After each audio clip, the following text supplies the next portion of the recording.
Hi everyone. Welcome to another tutorial. This is Art363B digital illustration with Jesse Pack.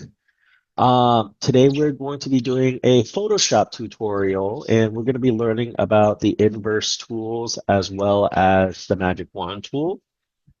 Um, at any time, if you need to pause, slow down, or rewatch the video, please feel free to do so. And anytime you need to practice, feel free to do so as well. But as usual, you can find these files on Canvas, and if these are for a different class outside of Cal State Fullerton, you can navigate to wherever I have mentioned to download them. Otherwise, if this is very far in the future, this may be on YouTube, and I will put the downloads in the description below for the future. But go ahead and download these two files to kind of start off with. And I already downloaded and opened mine up just for what is it? Just to kind of make things a little bit quicker. Um, so when you jump into Photoshop, you should get these two files when you open them.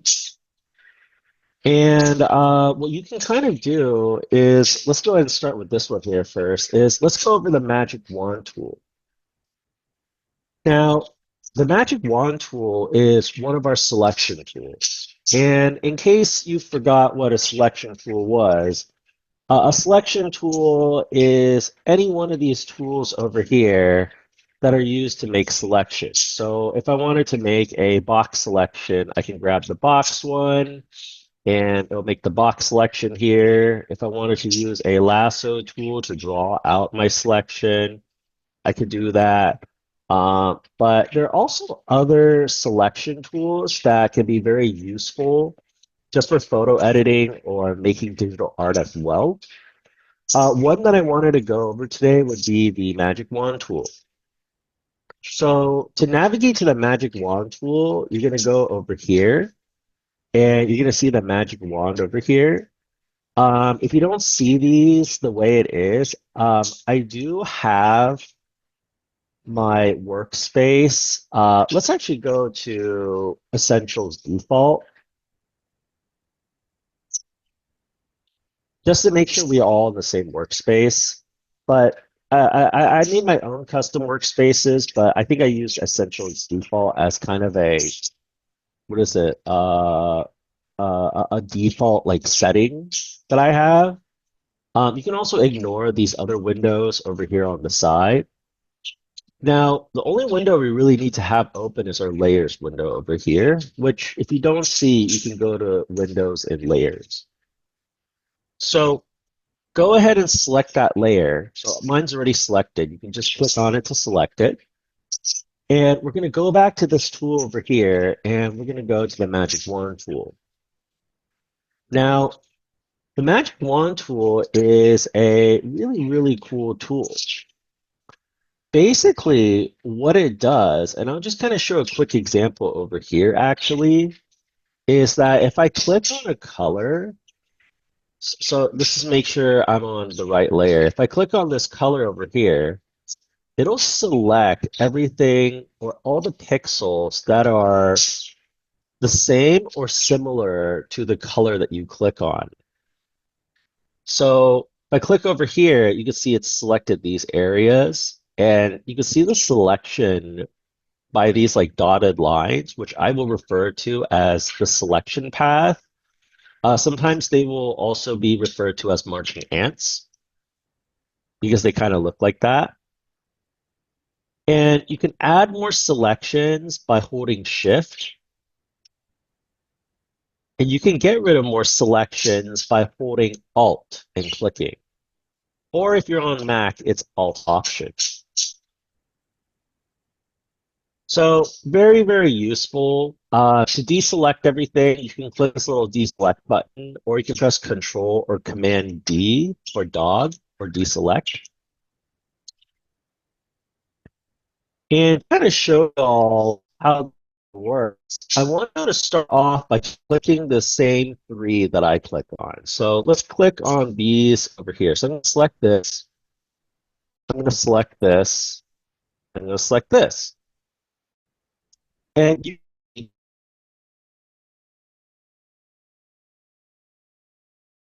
have my lasso tools, or any of my other to make the selections. Like if I really wanted to, I could do something kind of like that. But it's a little bit tedious, but it's a little, there's still a little white border. Now, the magic wand tool isn't perfect either, but it makes it a lot easier for us to at least know that we've selected most of these parts. So I want y'all to just select these three corners over here, or any of these corners over here are fine too. Oops, not the orange. And then just press delete. And you can see that it gets rid of, and you can see it's not perfect again, but it's a lot better than what we had before, right? You can see it gets rid of all of these areas when we delete it. And you can see they are deleted because if I move this around, they're see-through. So go ahead and try that out first. And then you can pause the video to just kind of mess around with that. But don't delete any more than what I've deleted just because I want to show you all a different trick.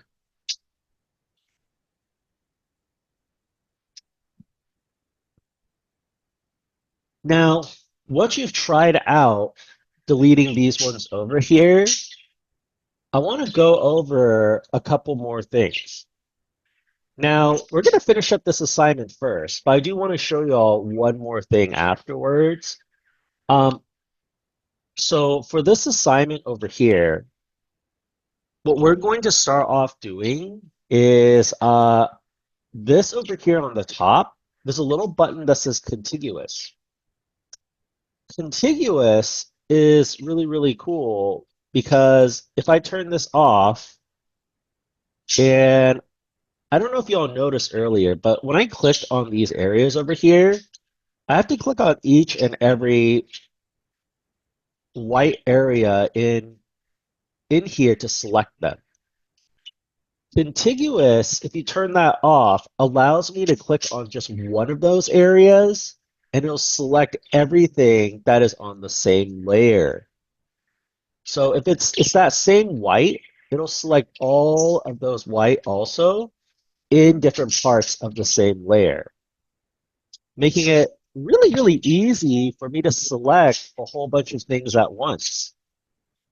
Now, it's not better or worse to have it on or off. It just really depends on what you need at the moment. So in this case, since we're trying to create a Halloween color scheme for Goofy over here, we can select everything and press delete, and we'll have a Halloween color scheme. Now, there's a couple more things I want to show you really quick, but if you've gotten this far, you can definitely save this and submit it. This is basically finished. So we'll go to File, we'll go to Save As. You're going to go ahead and put your name in the front. So for me, it's Jesse underscore underscore. And you want to save it as a PSD file, which is a Photoshop file. So I'm going to press Save. You can just press OK to this. Then afterwards, you're going to go ahead and save a copy. So go to File and Save a copy. That will give you the option to select JPEG. And you should be able to select, what is it, a JPEG? And you'll have these options here. For exercises, it doesn't really matter which one it's. I would say maybe at least a medium, but you know, for your projects and stuff, they should always be at the highest amount. This over here is more for how you want to format things for printing, so we don't have to think about that too much. We'll press OK, and this should be ready to be submitted. Now, go ahead and submit that.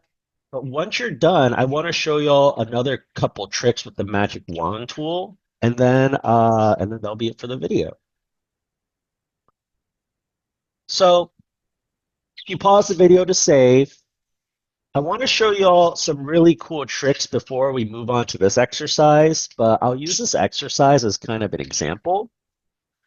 So your Magic Wand tool also has two other options over here.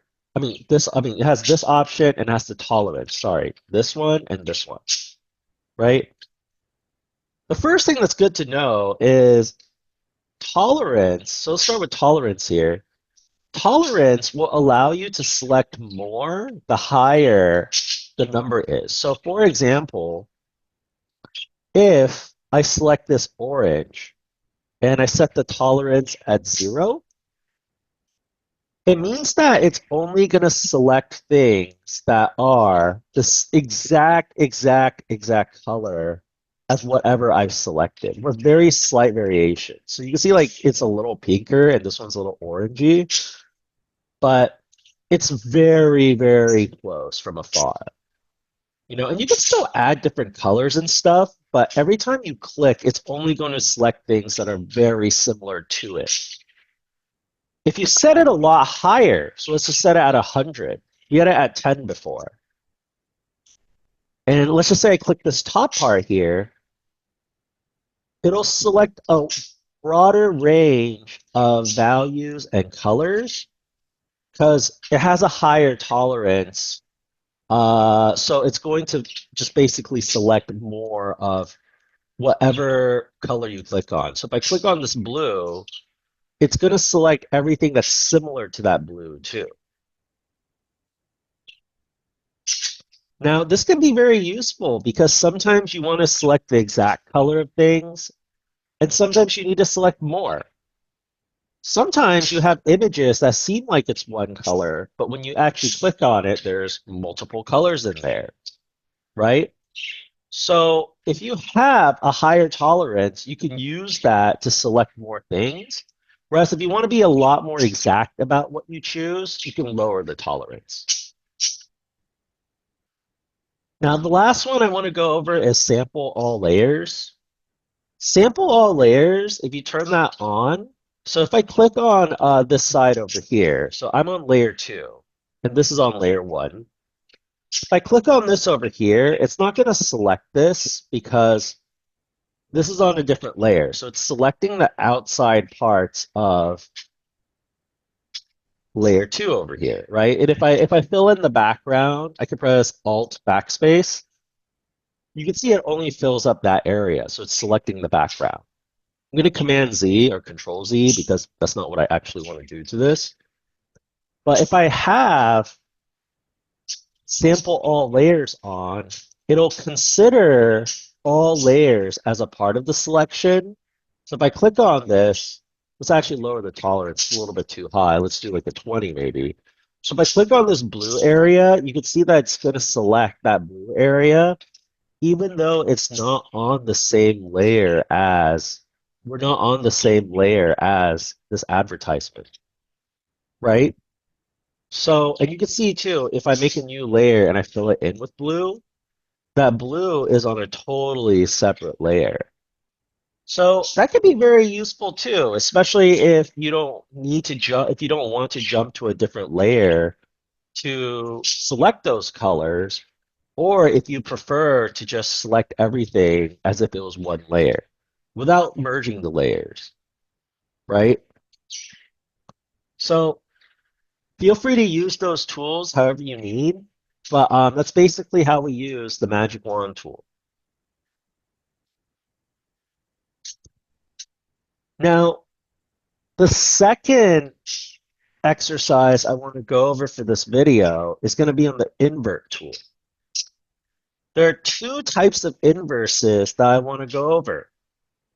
The first one is inverting colors, and the next one is inverting selections. So let me show y'all how to invert colors really quick. So inverting colors is quite easy. We're going to go to layer 1. To invert your colors, you're just going to press Control or Command I. And you can see that inverts colors of whatever layer you're on. You can even make a selection on one part, and if you invert that part, it will only invert that selection. So that means you can maybe make some pretty cool stuff. So just to kind of mess around with it, you can make some really interesting designs and get some really cool things out there. But anytime you need to invert colors, you can use Control I or Command I. Now, the next thing I want to show y'all is how to invert your selections. Now, I'm going to do this on a new file really quick, but let's just say I select the inside part over here, right? And I'm going to go ahead and paint the inside part blue. So I'll fill it in with blue. Now, if I go to select and then I go to inverse right here, which is a little bit confusing because we just talked about inverting colors. But if I go to select and I go to inverse, it'll inverse my selection. So anything under the select area will be selection-based tools and settings. This will allow me to inverse my selection. I'm going to choose a green, and if I fill it in again, so I'm going to press Alt backspace or Option backspace if you're on a Mac. You see now the background is green. I'll make it red too, just to have that cool versus warm. So you can see this can be a very useful tool because maybe I want to select my character and I can make edits to that first. Then if I want to select the background, I can invert the character selection to the background to edit the background. That's to say if they are on the same layer. If they're on different layers, then you can just jump to the different layers and that might be better. Now, let's go ahead and put this to practice. Now, for this exercise, we're going to go ahead and invert the inside part over here into like its normal colors. Okay, or we're going to change this in here. It's actually not inverted. So what we're going to do first is we're going to go ahead and select this silhouette. Now, I'm going to turn off contiguous, and the reason is because I wanted to select these parts here too. If I have contiguous on, then it's going to select most of the stuff, but it won't select these parts over here. Now, let's go ahead and turn off contiguous. And I'm going to go ahead and set my tolerance a little higher because if you saw when I clicked before, it did a pretty decent job, but it got some of the parts got cut out. So maybe let's set it at around like 30 first. So Command D or Control D to deselect. Let's click on this again. And you can see it's a lot closer. It's not perfect, but it's a lot closer. Now, anything that you're missing, you can hold Shift to add. Ooh, that was a little bit too much. So actually, yeah, let's maybe keep it like this.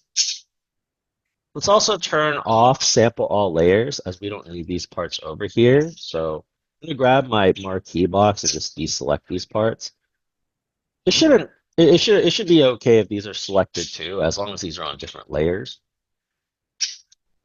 But for these parts over here, we're going to go ahead and deselect them because these are in like the mid ground. So to do that, I'm going to go ahead and just grab a lasso tool. We're going to hold Alt, and we're just going to circle the parts that we want to go away. You can see I have a little minus button on my lasso, which means that I want to get rid of stuff. Awesome. So now that you have this, you should notice that this is what is it? This is selecting the foreground. If I fill it in with color, it fills in the foreground. Now, I want to actually edit the midground and background. To do that, we're going to go to select an inverse. And once you do that, you should see, I'm just going to fill it in for visual, just for visual reference. You can see it now affects all the other parts. If you're having a little bit of trouble doing this part, I do recommend maybe slowing down the video or rewatching it. Otherwise, if you're finished with this part, all you got to do is go to Image, Adjustments, and then Hue and Saturation.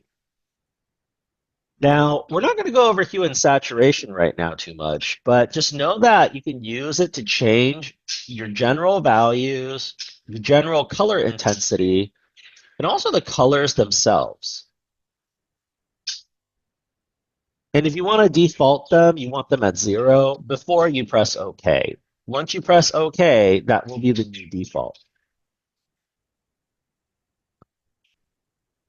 Now, once you have this open, we're just going to go ahead and play around with the slider until we find a normal day. Previously, it was if you watch an anime called JoJo's Bizarre Adventure, it kind of reminds me of the backgrounds in there, where like the colors are really, really like different. But now it's like a regular day that we see all the time. And there we go. You can see that was a really good use and example of how you could maybe utilize the inverse selection tools in your painting or like drawing or photo editing, right? And over here, you now know how to invert colors. But once you have something that looks like this, where the colors are back to normal for both of them, you can go ahead and save this one also. So we can go to File, Save As, put your name in the front, same exact like template. And then you can go to File, Save a Copy, and do the same exact thing.